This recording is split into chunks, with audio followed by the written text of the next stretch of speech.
Aujourd'hui, à Mode d'emploi, j'ai le plaisir de recevoir Rudy Humbert, président-directeur général du Réseau des Carrefours Jeunesse Emploi du Québec. Bonjour Bienvenue, Sonia. Rudy. Merci Sonia de m'accueillir. Merci de te prêter au jeu avec moi. C'est un tout nouveau podcast, comme on le sait, que la Coque DMO a mis en place pour faire briller ses réseaux nationaux, parler d'emploi, bien sûr, mais de l'humain et des parcours divers des personnes qui sont en démarche d'employabilité, puis de tout notre écosystème là, des organismes aussi. Alors, Rudy, en fait, je regardais ta feuille de route qui m'a vraiment impressionnée. On se connaît depuis pas si longtemps, mais en regardant, donc, ça fait 8 ans que tu es au RCJEQ, d'abord Absolument. comme conseiller, puis ensuite comme responsable au développement jusqu'à devenir PDG, Tout à fait. rien de moins. Et puis aussi, je voyais que tu avais été impliqué au sein de la chaire du réseau de recherche sur la jeunesse. Tu me corrigeras. Tu vas Alors, bon. oui, donc, quel est ton... En fait, pour commencer tout bonnement, là, quelle est cette envie de t'impliquer dans la cause des jeunes? Ma boussole de l'engagement, c'est le développement des capacités d'agir des personnes. J'ai été aussi beaucoup séduit dans mon parcours par le concept de capacité qui est mis sur la table par le philosophe et économiste Amartya Sen. Il définit la justice sociale pas seulement comme les ressources dont on dispose ou les droits dont on a à notre disposition, mais l'ensemble de nos libertés réelles. Ça, Mhm. ça vient énormément me chercher jusqu'à quel point on a de la maîtrise sur nos propres trajectoires de vie, jusqu'à quel point on a la possibilité de travailler, d'étudier, d'avoir un logement digne, de participer pleinement à la société. Donc mon fil rouge, c'est celui d'élargir le champ des possibles des jeunes pour qu'ils puissent eux-mêmes devenir qui ils sont, qui ils ont Mhm. envie d'être. Et j'ai trouvé dans les CJE une organisation qui œuvre au quotidien pour élargir l'horizon des jeunes. Donc la boussole, c'est l'engagement, la justice sociale et le développement des capacités d'agir. OK. Donc, c'est vraiment tout est possible, rien n'est impossible, puis d'accès. Toi, tu voulais t'impliquer, dans le fond, dans une mission qui était axée sur l'empowerment. Pleinement. On essaye tous de trouver un sens à ce qu'on fait, aux gestes qu'on pose, puis je cherchais des espaces dans lesquels j'étais capable de lier qui je suis, l'indignation que j'ai lorsque je regarde le vacarme du monde qui nous entoure, puis de trouver un sentiment d'impact concret qui est tous ancré dans nos trajectoires personnelles. Nos propres parcours de vie nous amènent parfois des révoltes par rapport à ce qu'on ressent Mhm. dans ce qui nous entoure. J'ai la chance d'avoir un profil qui concordait beaucoup avec le système d'éducation, qui m'a permis de passer à travers entre autres le système universitaire français. Puis là, la question s'est posée, à quoi je peux servir? À quoi je peux être utile? Où est-ce que je peux mettre l'épaule à la roue? Puis c'est que mon regard s'est croisé autour de l'économie sociale, des politiques publiques, puis du développement des jeunes. Mhm. Donc j'essaye d'œuvrer à l'intersection de ces réalités-là, puis bien humblement d'apporter ma contribution à un monde que j'espère toujours un peu meilleur le lendemain qu'il l'a été la veille. Oui, tout à fait. Surtout quand on a des enfants aussi, il faut Ça contribue. avoir de l'espoir et de l'optimisme. Ça contribue tout à fait dans notre parcours professionnel aussi. Et puis, si on parlait en fait, euh, bien sûr, tu sais, de la mission du Mhm. réseau des Carrefour Jeunesse Emploi, quelle est-elle pour toi? Peux-tu nous l'expliquer, nous la Oui, vulgariser? absolument. Les carrefours jeunesse emploi, il y en a 111 sur le territoire québécois. Ils sont dédiés au développement du plein potentiel des jeunes de 15 à 35 ans. Donc, toute personne peut franchir la porte d'un CGE proche de chez lui. La fonction fondamentale d'un carrefour, c'est de passer de je subis à je choisis. Que ce soit à travers de l'accompagnement dans ton insertion socio-professionnelle, de l'expérimentation Mhm. sur des plateaux de travail, stages, mentorat, emploi, mais ça passe aussi par le retour aux études, le développement de tes compétences, parfois dans des milieux alternatifs de scolarisation, là, quand certains jeunes sont allergiques, parfois à raison, à l'école, ou que l'école est peut-être allergique à certains jeunes. Ça passe aussi par la participation citoyenne, l'engagement dans la communauté, le bénévolat, volontariat, et aussi des projets en entrepreneuriat, notamment sous l'angle social. Donc, les carrefours sont des catalyseurs du développement du Mhm. potentiel des jeunes, puis des partenaires importants du développement économique local. Mhm. Puis, pour avoir déjà travaillé dans un Carrefour Jeunesse Emploi, celui du plateau Mont-Royal, on sait aussi que l'âge 15-35 ans, c'est vraiment un temps crucial Mm. dans le développement. Autant jeune, 15, 16, 17, 18, 19 ans, que quand on devient plus adulte accompli ou qu'on souhaite le devenir. Puis, le Carrefour Jeunesse Emploi, en fait, offre aussi, c'est comme un espace pour être en action, prendre de Pleinement. l'expérience. Être jeune, ça se définit essentiellement par des phases de transition. Mhm. Pour te faire sourire, au Québec, on est jeune jusqu'à 35 ans. Pour Ottawa, on l'est jusqu'à 30. Pour l'ONU, on est jusqu'à 25. Donc, je parle souvent plutôt, moi, de des jeunesses, plutôt que la jeunesse, ou d'une jeunesse plurielle. parce qu'il y a autant de jeunesse qu'il y a de parcours, qu'il y a de visages à l'intérieur de tout ça. Puis la jeunesse, en ce moment, pour beaucoup de jeunes, c'est une zone de turbulence prolongée. Pas seulement un passage du fait des défis immenses que traversent nos sociétés. On aura le temps d'en discuter autour du psychosocial, de l'éducation, de la persévérance scolaire.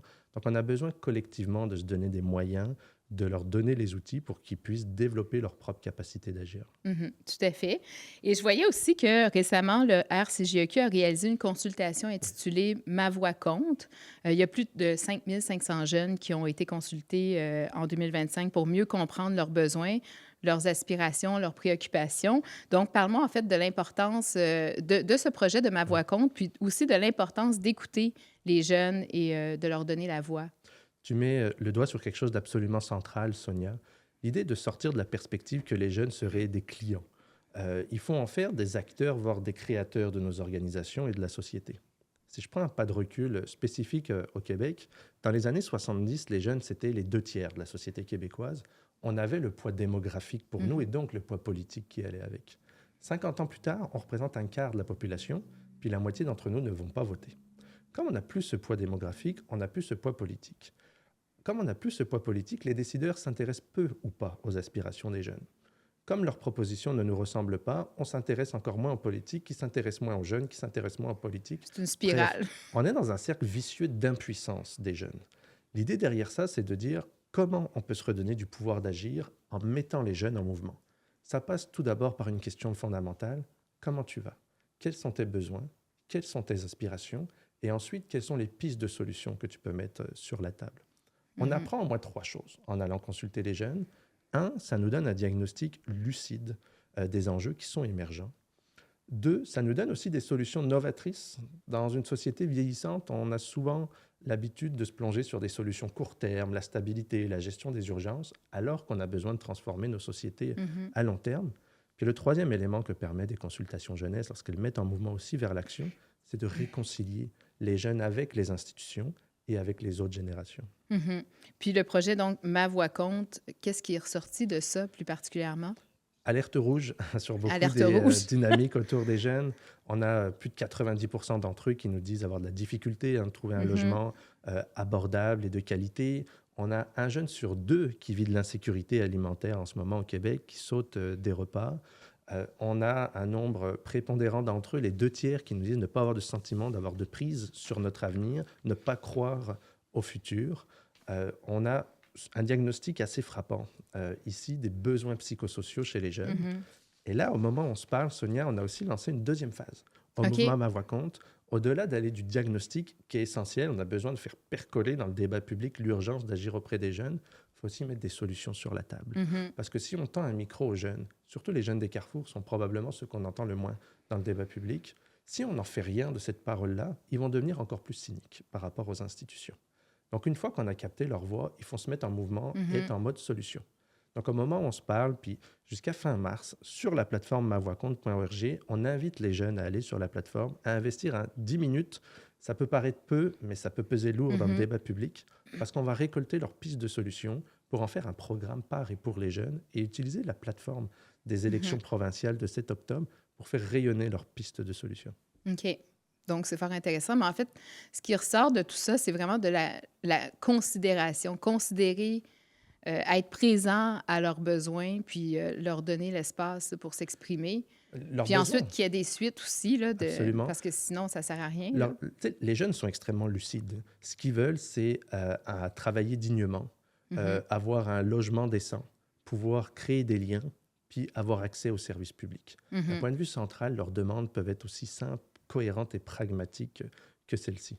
Par contre, on a besoin pour ça d'adapter nos politiques publiques parce qu'elles ne sont pas adaptées à des parcours de jeunes qui sont plus atypiques, qui ont des parcours de vie qui peuvent être davantage différenciés. Et en tant que société, surtout dans une société vieillissante, ne pas écouter les jeunes, c'est déjà être en déclin. Leur donner du pouvoir dans nos institutions, c'est déjà être en mode transformation puis travailler l'avenir. Si tu me permets une parenthèse, je crois fondamentalement qu'aujourd'hui, un des enjeux majeurs qu'on a à traverser, c'est le risque de la conformité. On apprend aux jeunes à répéter, à refaire. Plus tu es en capacité de rebâcher ce qu'on t'a donné, plus tu vas performer dans le système. Or, les défis qu'on vit aujourd'hui, écologiques, sociaux, technologiques sont nouveaux. Innovation, il On faut a innover, il faut absolument, créer, il il faut faut donc des réponses improviser. nouvelles. C'est Donc, ça. si notre système reproduit des personnes qui pensent Mm. déjà comme une économie qui n'existe plus, on se Mhm. met en danger. Il faut Mhm. plus d'espace pour ces jeunes-là, pour qu'ils nous amènent des solutions novatrices, puis qu'on pense le monde de demain dès Mhm. aujourd'hui avec eux.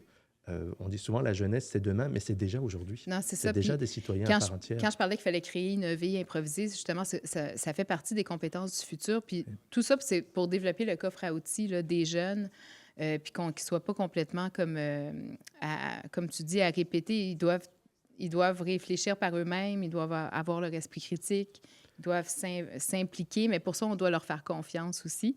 À tout ça, en fait, à toutes les vulnérabilités que vivent les jeunes, quand tu parlais de l'insécurité alimentaire, l'instabilité au niveau résidentiel, etc. Il y a aussi tout le contexte en ce moment quand on parle du ralentissement de la création d'emplois, les postes d'entrée qui sont de plus en plus rares, l'obsolescence accélérée des compétences, la hausse du non-recours aux services publics. Parle-moi en fait de tout ce contexte-là qu'on vit actuellement, la transformation du marché du travail aussi. Ton diagnostic est très bon, Sonia. Tout ça arrive à un moment très particulier de notre histoire Mm. où les jeunes sont frappés par le contexte de guerre commerciale qui a plongé notre milieu des affaires dans l'incertitude. Très concrètement, quel impact ça a? C'est l'absence de création d'emplois. Nos entreprises investissent plus, donc ça ne crée pas d'opportunité pour les jeunes de rentrer sur le marché du travail. Aussi, la baisse des carnets de commandes dans les entreprises peut amener des mises à pied. Qui est-ce qu'on éconduit en premier? Le dernier rentré, donc les jeunes. Donc il y a une double pression pour eux, les destructions de postes sont concentrées sur eux et l'absence de création d'emplois les empêche de rentrer sur le marché du travail. Mhm. Si on prend nos chiffres macroéconomiques, on se dit « Oh, notre économie n'a pas si mal résisté à l'année assez éprouvante qu'on vient de passer. » Mais si on met une loupe, on se rend compte que 80% des conséquences économiques ont été absorbées par les jeunes. Mm. Donc, ils sont surreprésentés dans les dégâts actuellement dans notre économie. Ça, c'est le premier point, le contexte de guerre tarifaire. Le deuxième élément, tu l'as esquissé, c'est l'intelligence artificielle qui vient repenser complètement notre façon d'habiter le monde, notre rapport à la vérité, notre rapport à l'autre, notre rapport au marché du travail. Puis si on pourrait, en première prémisse, penser que les jeunes allaient être les plus aptes à utiliser la technologie parce qu'on grandit plus rapidement avec, les premières études nous amènent peut-être à réfléchir sur le fait que l'IA serait potentiellement une technologie anti-jeune. Pourquoi? Parce qu'elle détruit les postes d'entrée sur le marché du travail. Elle valorise davantage des compétences comme l'esprit critique, le jugement, qui sont des choses qu'on acquiert avec l'expérience. Donc, ce qui est salué comme emploi à travers l'IA, c'est l'expérience. Mais comment faire d'un jeune un travailleur expérimenté quand il n'a même pas encore pu rentrer sur le marché du travail? Donc, on est en train de détruire la première marche de l'escalier qui permet de rentrer sur le marché du travail. Donc, destruction des postes d'entrée, notamment chez les jeunes universitaires qui ont un chômage qui est en augmentation. Mais on hausse aussi le seuil de compétences nécessaires pour rentrer sur le marché du travail parce que les compétences numériques ne deviennent plus un luxe, mais une compétence de base. C'est comme si on avait pu, en fait, le droit d'apprendre, En le droit de travaillant, commencer à absolument. de développer ses compétences en travaillant. Tu es mis en compétition avec une IA. Mhm. Tu as peu de chances de gagner sur sur des tâches répétitives ou cognitives, qui sont celles qu'on va te donner lorsque tu rentres sur le marché du travail. Là où tu vas être meilleur que l'intelligence artificielle, c'est dans l'esprit critique, l'analyse, le recul, et ça prend du temps. C'est plus facile pouvoir pour le les faire. travailleurs d'expérience, Absolument. finalement. Puis on le voit déjà essentiellement, l'IA met toujours un peu de temps à rentrer dans les différentes industries, mais l'industrie créative qui est plus apte à capter l'innovation, on a déjà des données, c'est à peu près moins 15, moins 20% d'affichage de postes juniors, et le nombre de jeunes dans ces industries-là est en diminution quand on a une augmentation du nombre de travailleurs expérimentés. Et donc là, on est en train de créer une fracture générationnelle avec l'IA dont on n'a pas pour l'instant les bénéfices sur la productivité, sur notre économie, mais on a déjà les coûts sociaux qui vont avec. Donc, on aura le plaisir probablement d'échanger à la suite plus spécifiquement sur l'IA. Mais ton affirmation est vraiment intéressante parce que ça ne fait pas juste référence à certains types d'emplois qui sont affectés par rapport à l'IA, comme par exemple, on parlait de techniciens juridiques. Donc, tu fais partie d'ailleurs d'un groupe de travail là, et de travaux de consultation avec les partenaires là, du marché du travail, le ministère. Donc, Je ne sais pas si tu veux nous en parler un peu plus là, de Absolument. toute cette contribution aussi. Oui, pleinement. Ben, à travers les institutions comme la Commission des partenaires du marché du travail, on a ce privilège-là au Québec d'avoir des espaces de concertation entre le milieu communautaire, les syndicats de travailleurs, patronal, le milieu de l'éducation. On essaye de dégager un diagnostic commun du marché du travail et des pistes de solutions. Là, on s'intéresse entre autres à la question de l'intelligence artificielle Mhm. et des jeunes. On a parlé de la perte des postes d'entrée sur le marché du travail. Tu parlais aussi de la vulnérabilité des emplois disponibles. Bon, les chiffres varient énormément, mais on nous dit qu'à peu près 13% des emplois au Québec seraient extrêmement vulnérables à l'automatisation. Et là-dedans, 24% sont des jeunes. Donc les jeunes sont particulièrement touchés par le risque Mhm. d'automatisation. C'est difficile de prendre sa boule de cristal puis de prévenir de quoi sera fait l'avenir. Mais il y a déjà quelques certitudes avec l'IA. Mhm. D'une part, ça va créer des nouveaux emplois, évidemment, autour de la donnée, entre autres. Ça va en transformer la plupart. L'exemple d'un avocat qui va effectivement pouvoir utiliser l'intelligence générative pour aller chercher de l'information. Un comptable peut aussi automatiser certaines tâches. Donc là, il va être plus en analyse conseil, mais ça va aussi détruire des emplois. Donc on Mhm. a ces trois composantes-là dont on n'est pas capable de quantifier. Non, c'est ça. Puis comme quand tu dis on n'est pas capable de quantifier, on sent aussi très bien que là, on est dans un point tournant où Mm. c'est beaucoup, pas tourment, mais un point tournant. Ouais. Excuse-moi. Mais Euh, qui amène beaucoup de oui, tourments. Donc, exact. C'est très tu fais le lien. tourmenté. Puis où, en fait, même les plus grands experts, même le milieu, le gouvernement, a Ouais. plus de difficultés à avoir une prévisibilité sur les besoins de main-d'œuvre, Mm. sur les compétences nécessaires, etc. Donc, on y travaille. En fait, c'est pour ça que tous les partenaires on contribue à toute cette transformation. Si on allait maintenant dans votre étude d'impact, le Oui. réseau des Carrefour Jeunesse Emploi a mené une étude d'impact avec le cabinet KPMG et qui a donc de laquelle est ressorti des grands constats de cette étude. Quels Quels sont-ils? sont-ils, Ouais. les grands constats? Bon, d'abord, la jeunesse de cette étude-là, on a en face de nous un gouvernement de comptables, d'économistes. Donc, on a besoin aussi d'adapter notre vocabulaire à nos interlocuteurs. On vient de parcours davantage autour du développement social. On est capable de venir capter la richesse de notre intervention sur ces parcours-là. Mhm. Là, on avait besoin de les chiffrer puis de mettre un signe de dollar derrière ça. Qu'est-ce qui ressort de cette étude? Premier point, l'impact socio-économique des CJE est majeur en termes d'investissement et de rentabilité pour le gouvernement. On prend 3 études de cas qui sont des profils de jeunes qui sont majoritairement exclus actuellement des services publics, donc sont l'angle mort de nos politiques de formation et de main-d'œuvre. Exemple, un jeune qui a décroché au secondaire. Si on le retourne sur les bancs d'études à travers l'accompagnement du Carrefour et qu'on lui permet de finir son secondaire, c'est des centaines de milliers de dollars supplémentaires pour lui de revenus à l'échelle de sa vie et donc des entrées fiscales pour le gouvernement. On Mhm. parle de 11 000 décrocheurs chaque année au Québec. Deuxième étude de cas, le temps partiel involontaire. Des jeunes qui nous disent « je voudrais une job à temps plein, surtout coût de la vie, etc.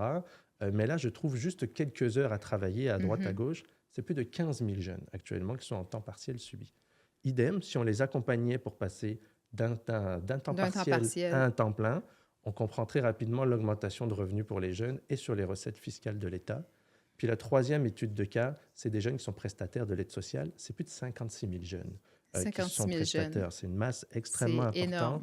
Les 2 tiers des prestataires n'ont pas fini leur secondaire, plus du tiers sont des jeunes. Donc là, il y a un enjeu fondamental. Les jeunes passent en moyenne plus de 3 ans sur l'aide sociale. Si on leur donnait un accompagnement global, au-delà de l'employabilité, parce qu'on passe souvent sur Mhm. des thématiques qui peuvent être beaucoup plus lourdes, et qu'on réduisait de moitié le temps qu'ils passaient comme prestataires, encore une fois, les gains individuels et pour l'État sont immenses.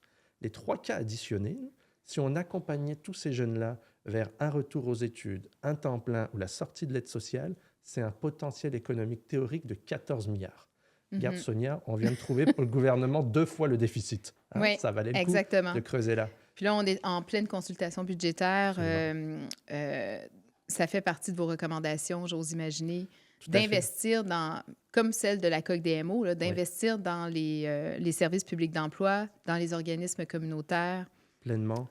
Le coût de l'inaction est beaucoup plus élevé que le coût de l'investissement. Et il Mhm. faut sortir de cette logique comptable-là quand on parle de main-d'œuvre, de formation ou de jeunes, où ce qu'on peut voir d'une vision très étriquée comptable, c'est une ligne de dépense. Non, c'est un investissement Mhm. qui est extrêmement rentable pour le gouvernement.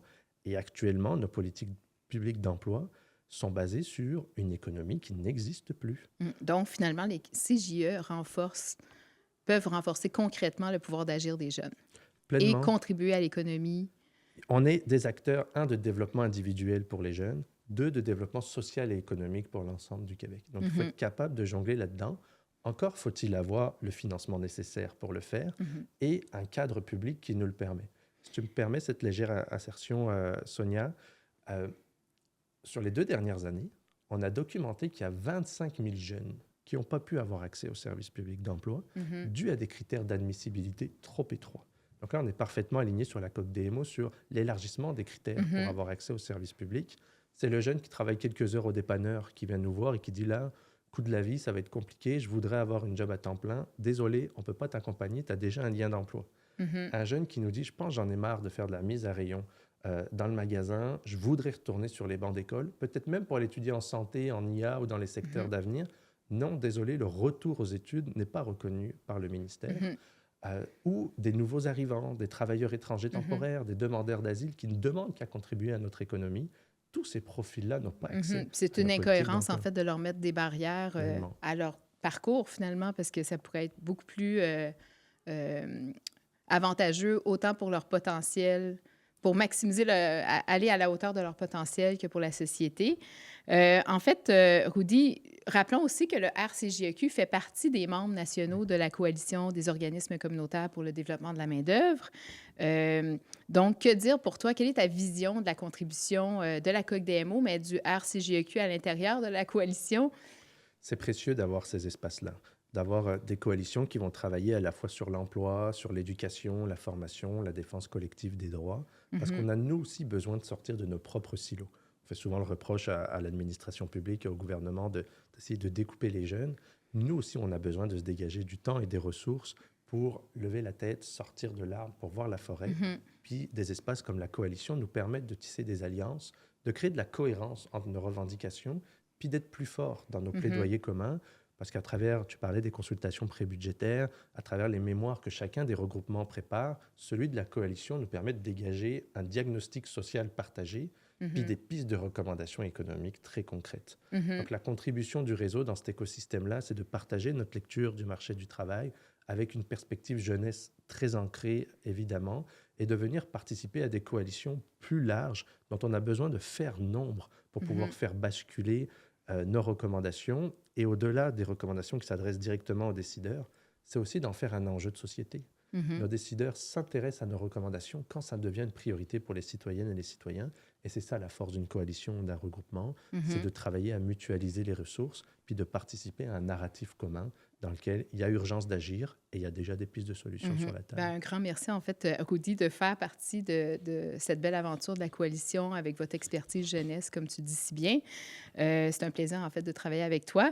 Pour terminer, en fait, parce que le temps passe, tu as dit, il y a quelque chose qui m'a vraiment accroché puis que je trouve important de prendre le temps qui reste pour terminer ainsi. Vous avez écrit dans un média le 25 septembre 2025, qui était dans le fond la journée, c'était la Journée mondiale du rêve, qui est célébrée chaque année, le 25 septembre. Créée en 2012, en fait, cette journée vise à encourager les gens à rêver, à se fixer des objectifs, à agir pour réaliser leurs rêves. L'objectif, c'est d'inspirer le potentiel humain, la créativité, de se reconnecter à nos aspirations. Et la fondation, Osioma, là, qui avait mis en place cette journée-là, souhaitait offrir une journée dédiée à la force des rêves comme levier de changement individuel et collectif. Ça m'a vraiment accroché. Ouais. J'ai adoré ça. Et puis, vous avez dit que cela suppose d'investir dans l'imaginaire des jeunes, dans leur capacité à concevoir des alternatives, dans leur droit d'espérer. Je peux t'inviter à un petit exercice de pensée rapide, Ouais. Sonia. Ferme les yeux quelques secondes. Imagine la fin du monde. Là, tu as des images qui te parcourent l'esprit, J'ai puis des je fais images. augmenter ton éco-anxiété. Chasse cette image-là, imagine un monde merveilleux. J'ai de la misère à garder les yeux fermés. OK. Mais il faut cultiver nos Ouais. imaginaires. À travers cet exercice-là, ce que je veux faire pressentir, c'est que pour l'immense majorité des jeunes, on a beaucoup plus de facilité à imaginer la fin du monde qu'un monde positif. Comment œuvrer dans la bonne direction quand on ne sait pas vers où on peut aller? Donc, on a besoin de recultiver nos imaginaires dans un monde où il y a une tension permanente entre le sentiment d'engagement et l'impuissance. Il faut ensemble, on puisse trouver des voies de passage qui nous font envie, qui nous donnent envie de se lever le matin, puis qui nous mettent en mouvement. Mhm. Si tu regardes l'actualité, c'est pas tous les jours réjouissant. Non, et il ne faut pas toujours la Il ne faut pas regarder. toujours, il faut s'en prémunir. Mais il y a aussi une multitude d'initiatives citoyennes qui Mhm. pullulent en parallèle de tout ça. Il y a de la beauté dans tout ce qui est fait par les êtres humains. Et tout ce qu'on a sur la table actuellement est le fruit de comportements humains. Mhm. Bonne nouvelle, ça veut dire qu'on va pouvoir faire autrement. Oui, tout à fait. Donc, on a besoin de le faire, puis ça peut passer à travers des méthodes d'intervention qui nous permettent de nous reconnecter à la nature, à l'art, Mm. à la culture. Et je me permettrai de préciser aussi, on a besoin de recréer du lien et du sens. Mhm. On a une étude qui est sortie la semaine dernière qui nous apprenait que 60% des jeunes vivent de l'isolement. On fait face à une épidémie silencieuse de solitude. Et face aux grandes turbulences qui s'en viennent, on sait que l'histoire de l'humanité, elle se bâtit davantage sur la qualité des liens que la quantité des biens qu'on a à avoir. Mhm. Donc il faut qu'on ressoude des liens entre les jeunes, entre les générations, Mm. entre les générations et le gouvernement. Faut créer du vrai. Puis sur cette note finale, en fait, je te remercie Merci à d'apporter toi, de Sonia. l'espoir aux jeunes d'aujourd'hui et de demain. Donc, Merci merci beaucoup, beaucoup, Rudy. Sonia, de l'invitation. On lâche pas. Merci. Non, lâche pas.